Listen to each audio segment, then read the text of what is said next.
मतलब असितस्य जो हम पढ़ रहे थे वो क्या हो गया, अश्यमानस्य, मतलब ऐसे ही खाए हुए अन्न का यूणिमा जो अणिमा है वह ऊपर आ जाती है। सा ऊर्ध्वम, मतलब हम जो अन्न खाते हैं वह क्या होता है, उसकी जो जितनी भी उसमें शक्ति है या जो उसमें वो ताकत है वो क्या हो जाती है, ऊपर आ जाती है, मतलब ऊपर तैरने लगती है। वह क्या होता है, तन्मनो भवति, तन मनो भवति, वह ही क्या है, वह मन है। अवगतम नावा, समझे या नहीं, उन्होंने क्या कहा है ना। तो क्या कहा, जैसे जैसे हम मलाई को, जैसे हम अगर क्या कह रहे हैं, दही को हम मथ दें, अगर हम दही को मथ दें, जितना भी हम दही को मथेंगे तो उसमें से क्या निकलेगा, मक्खन निकलता है। मक्खन से क्या बनाते हैं हम, घी बनाते हैं, है ना। तो वो उसका जितना भी मक्खन है वो क्या हो जाता है, ऊपर आ जाता है ना। इसी प्रकार इन्होंने कहा है कि तुम जो अन्न खा रहे हो उसको मतलब समझ लो कि हम अन्न को खा नहीं रहे, हम अन्न को मथ रहे हैं। हम क्या कर रहे हैं, अन्न को मथ रहे हैं। तो उसकी जो मलाई है वो क्या है, मन है ना, उसी को मन कहते हैं। हम जो खाएंगे उसी प्रकार से हम अपने मन को चलाते हैं। कहते हैं ना, जैसा खाओगे अन्न वैसा होगा मन। ठीक है, हम जिस प्रकार का भोजन करते हैं वो हमारी क्या करता है, उसी प्रकार से हमारा मन वैसा हो जाता है। ठीक है ना। अगर हम क्या कहते हैं, अच्छा खाना खाते हैं तो हमारा मन भी अच्छा रहता है ना। तो इन्होंने कहा क्या है कि जो तुम खाना खा रहे हो, जो तुम अन्न खा रहे हो, उसकी जो मलाई निकलेगी, मतलब उस प्रकार से अगर तुम अच्छा खाओगे तो तुम्हारा मन अच्छा रहेगा, है ना। उसका सार जो निकल रहा है वो क्या है, उसी को उन्होंने मन कहा है। वो क्या है, मन होता है। अब वो कह रहे हैं अवगतम नावा, इतना समझे कि नहीं तुम। ठीक है। तो श्वेत केतु क्या कह रहे हैं, सम्यक अवगतम भगवान, मतलब सम्यक मतलब अच्छे से मुझे समझ में आ गया भगवान। अब फिर अरुणी कह रहा है, वश्य पीयमानाम अपायोडिमा सा ऊर्ध्व समुदिशति सा एव प्राणो भवति। वश्य पीयमानाम, मतलब पिए हुए जल का जो योनिमा, मतलब जो मलाई है वह ऊपर तैर कर आ जाती है, वह ही प्राण होता है ना। हम जो पानी पी रहे हैं, अगर हम पानी नहीं पिएंगे तो क्या हम जीवित रह पाएंगे, नहीं रह पाएंगे, है ना। तो इन्होंने क्या कहा है कि जीवित रह, प्राण में हमारे किसमें बसती है, जल में। तो कह रहे हैं पिए हुए जल का योनिमा, योनिमा मतलब उसकी जो मलाई निकल रही है, उसका जो मतलब सार निकल रहा है वो क्या है, वो ऊपर तैर कर आ रहा है, उसको हम प्राण कहते हैं, वही प्राण होता है। समझ गए, ये इन्होंने कहा। तो फिर से केतु कहते भगवान वाचमा भी विज्ञप्तु, अब वाणी को समझाइए। ठीक है, आपने मन और प्राण को समझा दिया, अब वाणी को समझाइए। तो कह रहे हैं अरुणी सौम्य अस्य मानस्य तेजो योनिमा सा ऊर्ध्व समुदिशति। अश्व मानस्य मतलब ग्रहण की गई हुई, तेजो, तेज मतलब ऊर्जा की, जो अणिमा है, जो मलाई है, अणिमा मतलब मलाई समझ लो अभी आप। ठीक है। सा ऊर्ध्वम समुदिशति, वह ऊपर आ जाती है तैर कर। सा खलु बाघ भवती, वह निश्चय ही, खलु मतलब होता है निश्चित ही, बाघ होती है ना।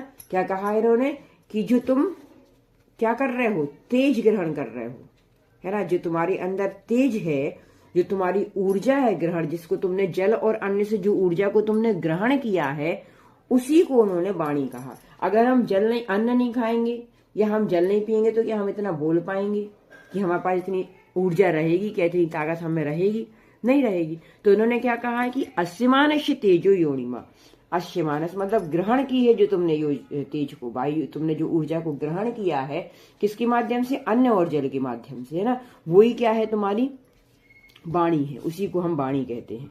वश्य उपदेशांत भूयोपि त्वाम विज्ञप्तु इच्छामि यत्। अब वो क्या कह रहे हैं कि हे वश्य, तुम जो समझना चाहते हो, उपदेश के अंत में मैं फिर से तुम्हें क्या कर रहा हूं, उपदेशांत मतलब उपदेश के अंत में, भूयोपि मतलब जो तुम समझना चाहते हो या तुमने जो समझना है उसको तुमने जो ग्रहण किया है, अंत में त्वाम मतलब तुम्हें, विज्ञप्तुम इच्छामि मैं तुम्हें, इच्छा मतलब विज्ञाप मतलब समझना, फिर से समझाना चाहता हूं कि अन्नमयम भवती मना, अन्नमय मतलब अन्न से जो पूर्ण है, अन्नमय होता है, वह क्या है, मन है।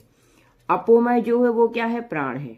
अपोमय मतलब जल से जो मय है वो प्राण है। तेजोमय ऊर्जामय जो होती है वो क्या होती है, बागिती, बागिती मतलब वाणी होती है ना। वो क्या है, वाणी है। समझ रहे हो ना तुम कि इन्होंने कहा है कि जो तुम्हें अब इस पूरा उन्होंने उपदेश दिया, उसके बाद वो अंत में कह रहे हैं कि उपदेश के अंत में मैं क्या चाहता हूं, मैं तुम्हें समझाना चाहता हूं कि अन्नमय होता है मन, प्राण जलमय होता है प्राण और तेजोमय होती है वाणी। ठीक है ना। किंच किंच यादृशम मन्नादिकम गृहाति मानव देखो मानव स्तादृश्यमेव तस्य चित्तादिकम भवतीय मदुपदेशारा। अब वो कह रहे हैं और मनुष्य जैसा अन्न ग्रहण करता है। किंच किंच मतलब जो, और जो यादृशम मन्नादिकम, यादृशम मतलब जैसा, यादृशम इसको क्या करेंगे तो शब्द क्या हो जाएगा यादृशम, यादृशम अन्नादिकम मतलब अन्न आदि, जैसा जो मनुष्य जैसा अन्न आदि चीजें, अन्न मतलब अन्यादिक मतलब अन्न जैसे, अन्न मतलब जो खाने में ग्रहण करता है। मानव मानवः इसको हम संधि विच्छेद कर दें, शब्द बन जाएगा मानवः, इस्सा का विसर्ग हो जाएगा तादृशम, तादृशम एव वैसा ही उसका चित्तादिकम, वैसा ही उसका मन हो जाता है। ठीक है, समझ रहे। हमने अभी बोला ना कि जैसा खाओगे अन्न वैसा होगा मन, तो यहाँ पर भी ये बता रहे हैं किंच, किंच मतलब जो, और जो यादृशम अन्नादिक जिस प्रकार का अन्न आदिक ग्रहति ग्रहण करता है, मानवः वह मानव, तादृशम एव वैसा ही, तस्य मतलब वैसा ही उसका, चित्तादिक वैसे ही उसका चित्त मतलब मन, भवतीय हो जाता है। मदुपदेशारा, भवतीय मतलब मेरे उपदेश का सार है, यही मेरे उपदेश का सार है। इसका क्या हो जाएगा भवतः भवती भवत इति। ठीक है, वैसा ही मेरा सार मतलब मेरे कहने का मतलब वैसा ही है। मद उपसारा, मद उपसारा मतलब मेरे कहने का सार वो ही है। वश्य एत सर्वहृदय अवधार्यम, ऐसा ही अपने हृदय में धारण कर लो। कहने का मतलब जो ये कह रहे हैं, जो इन्होंने बताया है, वही इनके उपदेश मतलब ऐसा ही इनका पूरा जो उपदेश है उसका इन्होंने सार बताया है कि जो मैं कह रहा हूं वो क्या है, उपदेश का सार है। तो ऐसा तुम क्या कर लो, अपने हृदय में धारण कर लो। ये मतलब तुम चीज समझ लो कि जो मैंने बताया है कि मन कैसा, क्वेश्चन आता है मन कैसा होता है तो अन्नमयम, ठीक है, प्राण कैसे होते तो अपोमयम, और वाणी कैसी होती तो तेजमय। ये सारे क्वेश्चन आपको एक्सरसाइज में हैं। ठीक, समझ में आ गया। हम जो खाते हैं वैसा हमारा मन हो जाता है। ठीक, हम जो पीते हैं, हम पानी पीते हैं, पानी से ही हमारे प्राण चलते हैं, ऐसा समझो। और अन्न और जल को ग्रहण करने से जो तुम में शक्ति आ रही है, जो तुम में ऊर्जा आ रही है, वो क्या है, तुम्हारी वाणी है। ठीक है, समझ में, इतना बस चैप्टर है। चलो हिंदी इसको अर्थ देखना हो तब इसको हिंदी अर्थ में देख लो, है ना। हमने कहाँ से शुरू किया था, भगवान का एयम बाका मतलब वाणी क्या है, तो कह रहा है हे भगवान यह वाणी क्या है। तो अरुणी कहता है हे पुत्र, ग्रहण की गई ऊर्जा का सबसे छोटा भाग वाणी है। हमने जो ग्रहण किया है जल और अन्न, उसका सबसे छोटा भाग ही क्या है, वाणी है। हे सौम्य, मन अन्न से निर्मित है। जैसा हम मन खाते, जैसा हम मन करते हैं, सॉरी जैसा हम अन्न खाते वैसा हमारा मन होता है। तो मन काय से निर्मित हो गया, अन्न से। प्राण जल में परिणत होते हैं और वाणी अग्नि का परिणामभूत होती है। यह भी समझने योग्य, ये तुम्हें समझना है। हे भगवान आप मुझे पुनः समझाइए। अब उसने फिर से कहा कि भगवान मुझे फिर से बताइए। तो कह रहा है हे पुत्र ध्यान से सुनो, मथे हुए दही का जो मलाई होती है वह ऊपर तैरने लगती है और वही घी बनती है। ठीक है, हम अगर दही को मथ रहे हैं तो उसमें से मक्खन निकलेगा और वो क्या बनेगा, उसको हम घी बनाते हैं। तो कह रहा है भगवान आपने घी की उत्पत्ति के रहस्य की व्याख्या कर दी है, एक बार और सुनना चाहता हूँ। मतलब मुझे समझ में नहीं आया, वो संवाद है, संवाद मतलब बातचीत हो रही है तो वो कुछ भी पूछ सकता है, तो मुझे समझ में नहीं आया। तो कहते हैं ऐसा है पुत्र कि खाए हुए जल का जो अणिमा है वह ऊपर आती है, वह मन होती है। समझे अथवा नहीं, उसने कहा था। तो कह रहे हैं अच्छी तरह से समझ गया भगवान।